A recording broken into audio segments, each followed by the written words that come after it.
Welcome again today to our YouTube channel.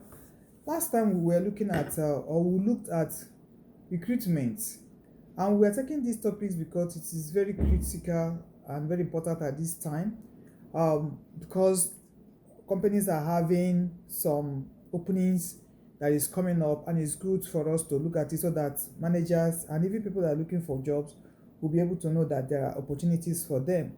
So that's why we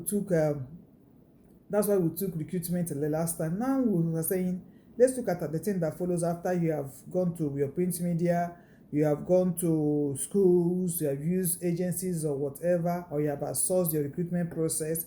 The next process that follows is for you to look at your selection. And when we are looking at selection, we are saying we are looking at that process that will help you to evaluate those who are, or those who have been searched and those who have been obtained for you through recruitment. You begin to look at them with view of saying who among them is well qualified to be employed and who among them is not well qualified to be employed into my organization or into our organization, as the case may be. So it is that process that helps you to choose that individual or individuals that best meets the job related criteria that you have set through your recruitment process. Because you have gotten all the applications from applicants all filled everywhere, you are now selecting who among these applicants do I need to work with, who among them has all that I need, all that I'm requiring, in terms of experience, in terms of qualifications, in terms of skills, because you're going to have so many applicants. It may even be 10 positions that you're looking for, even one, and you're having hundreds. So with also after you have gotten your application, the application letters, you have done your recruitment, you begin to select who among them is best for you. So your selection is that time that you do a decision on the activities that has to do with the applications of the applicants that have gotten to you. So psychologically, you are kind of calculating the suitability of these people that have applied to your organization so that you'll be able to select. So in your selecting, the first thing you do is to do a preliminary screening. Take all the people that have been brought to you and begin to screen. Take their CVs. Maybe you can start from there and begin to sieve out those that do not meet the criteria that you are looking for.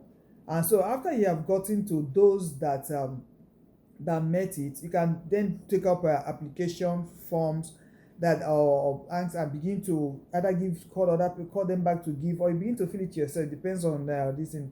Let them come and begin to fill it for you so that you'll be able to know those that are more qualified. And after you have filled the application form, the next thing that need to be done by that manager or by you as the manager is to put these people through psychological tests. Give them a test that will tax their reasoning, that will tax their ability. It depends on the kind of test you want to give them. That will tax them to know, are these people qualified? Are they at that power where I need them? Do they have all it takes for them to work with me? After you have given them the psychological test, because that test is to reduce more the number of people depending on how many applications that you have. So if there are not much, you may skip it and go to employment interview straight. But if you have so much, you need to do some sievings and then get the best of the best out of that. After you have gotten the best of the best out of that, the next thing you have to do is employment interview. Bring them, begin to ask them on the job. If I employ you as today, what is it that you are bringing to the table? How are you going to turn this my organization around? How are you, depending on the job position you want them to do, you're going to ask them questions on those things. It can be you, it can be a group of people that want to do that interview for them. After you have done the interview and you've gotten the sizable number of people that you want, it is very, very important that you give them a physical and medical examination so that your organization will not run into trouble of litigation in future, where people will come and possibly they have underlying diseases or issues or challenges that nobody dictated. At the end of the day, it will become that I got it through the job or during the job or when I was doing the job or in the process of the job. So once you have gone this, it's not that you are doing that physical or medical examination to weed off talents. It's just for you to be protected and let them know you have this. If the person can, you need the person, and the person can fit to another department where let's say it's a physical disability where the person cannot handle the other stress, you can then move the person to that particular place. So most times these examinations are not just to throw away people, it's to make sure that, okay, if you need help in terms of medication, in terms of this, yeah, some other times it will be to reduce your organization too from expenses, so that if you know that this one has serious underlying, so instead of the person being in hospital every day, our company spending, you could from the beginning tell the person, sorry, go and take care of yourself. When you're better, you come back. So after you have done that, the next thing you are supposed to do is to do a reference check on each of them. If the person has worked, go back to the organization where the person is leaving to come to you to ask questions about such a person, what their capability was, what was it that made them leave, why are they leaving, and all those stuff. Those ones would give you a background of what it is that has. If the person has not worked and it is school, you can write to the school to know their performance when they were students. Maybe possibly for management trainees that are just leaving, you can ask questions from their departments, their faculties about them, and those reference checks will help you know whether they're actually qualified to do those jobs. And after you have done that, the next thing you're supposed to do is to make your hiring decisions. Decide immediately who and who you need to hire and who you don't need to hire. For those you need to hire, you write your letter to them telling them that they have been hired. Those that you don't need to hire, what do? You just let them know, write them too, to let them know that your services for now, we don't need it, but if we need you tomorrow, we'll call you, so that you build up that relationship. Because the person that you call today may not come or may decide not to come. You could fall back on the person that, or if you just keep quiet or you are silent on it and you don't, and the person goes on to pick up job somewhere else, maybe losing a very good hand that if you have been a little bit more cautious and you have developed a relationship that could still come back. And for those that have received their employment letter, you are advised to accept it in writing that I accept this letter.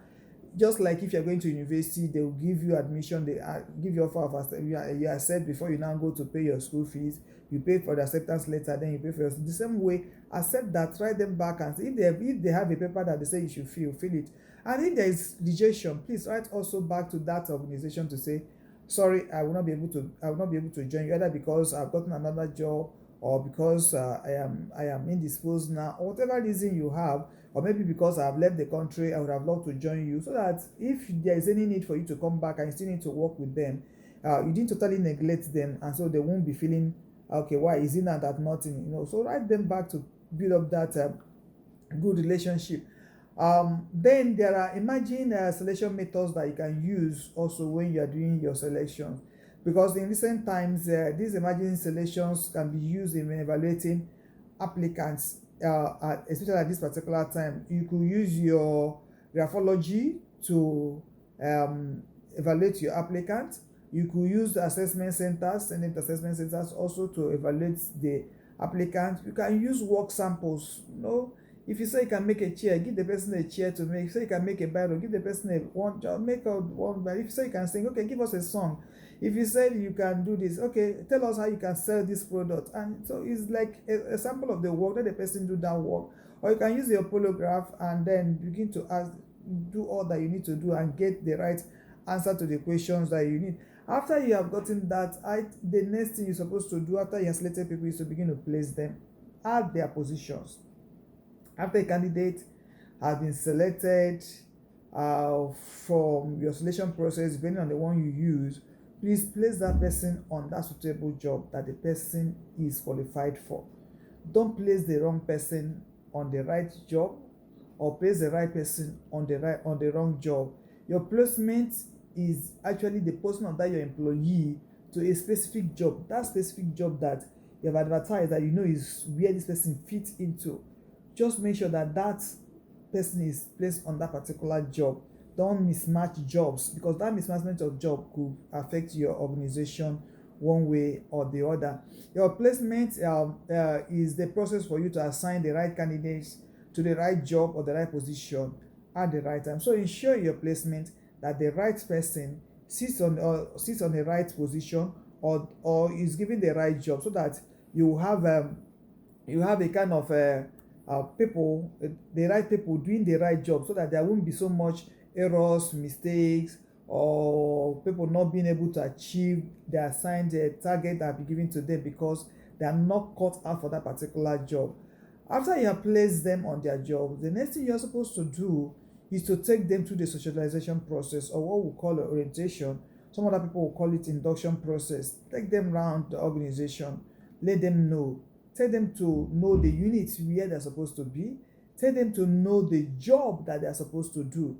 This is your job. This is where you are supposed to be. This is who you are supposed to be reporting to. Let them know the colleagues that are supposed to work with. This is the people you'll be working with. Because it will be wrong if somebody enters office and see a new face, and the person, the first instinct is for you to, oh, who is this? You want to recoil. You don't want to get close.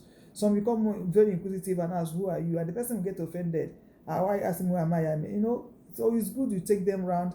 Let them know that this is where they are working. These are their colleagues. That way you'll be building relationship, building bond among these people that are coming to work for you, or that are coming to work with you in that particular organization. Outside their colleagues, introduce them also to their superiors.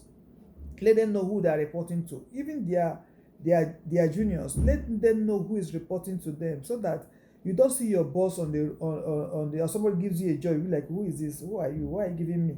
So, but if you have said this is the person you're reporting to, this person you are reporting to ABCD, the ABCD2 will be reporting to you. These are the people you report to horizontally and vertically. The person will know, so the person will not make mistake along the line. Also, you are supposed to kind of introduce that person to the organization itself. Let the person know this is where our canteen is, this is where our toilet is, this is where we park our cars, so that I don't just come in and go and park in there. That is MD's or chairman's parking space. And the man comes in and is like, who is this person? And I get embarrassed on the first that job. So the person should be taught where to park. This is where we keep our this is where we keep our keys. This is where, everything that needs to be known about the organization. This is the product we are into. This is how we market it. These are customers that we go to. These are the expansion markets that we want to penetrate into. Let them know everything about the organization. Who are their clients? Who are their business partners? Everything that they need to know, let that person know. That way you'll be helping that individual to adjust to your organization, to adjust to colleagues, to adjust to his job, to adjust to his seniors or superiors. The person will begin to adjust. And as the person adjusts himself to the job, the person will be fully active on that job and become very efficient and effective in doing that job, because it's like, I've known the organization, I am at peace with the people I'm working with. I know my boss, I can reach out to him, I know who to report to, I know who to go to for help, I know where to turn to, I know where to go and eat, I know where to go and ease myself. Everything will begin to fall into place. So these are the little ones we'll have for today. And we're saying, please help us share this YouTube channel to other people that are HR people. It will help you a lot. Help us also to subscribe. And next time when we meet, we'll be looking at other issues in HR and employment relations that will help you as a manager to succeed in your place of work, and also help the employees also to succeed in their place of work. Thank you for having us for today. Until we meet next time, God bless you.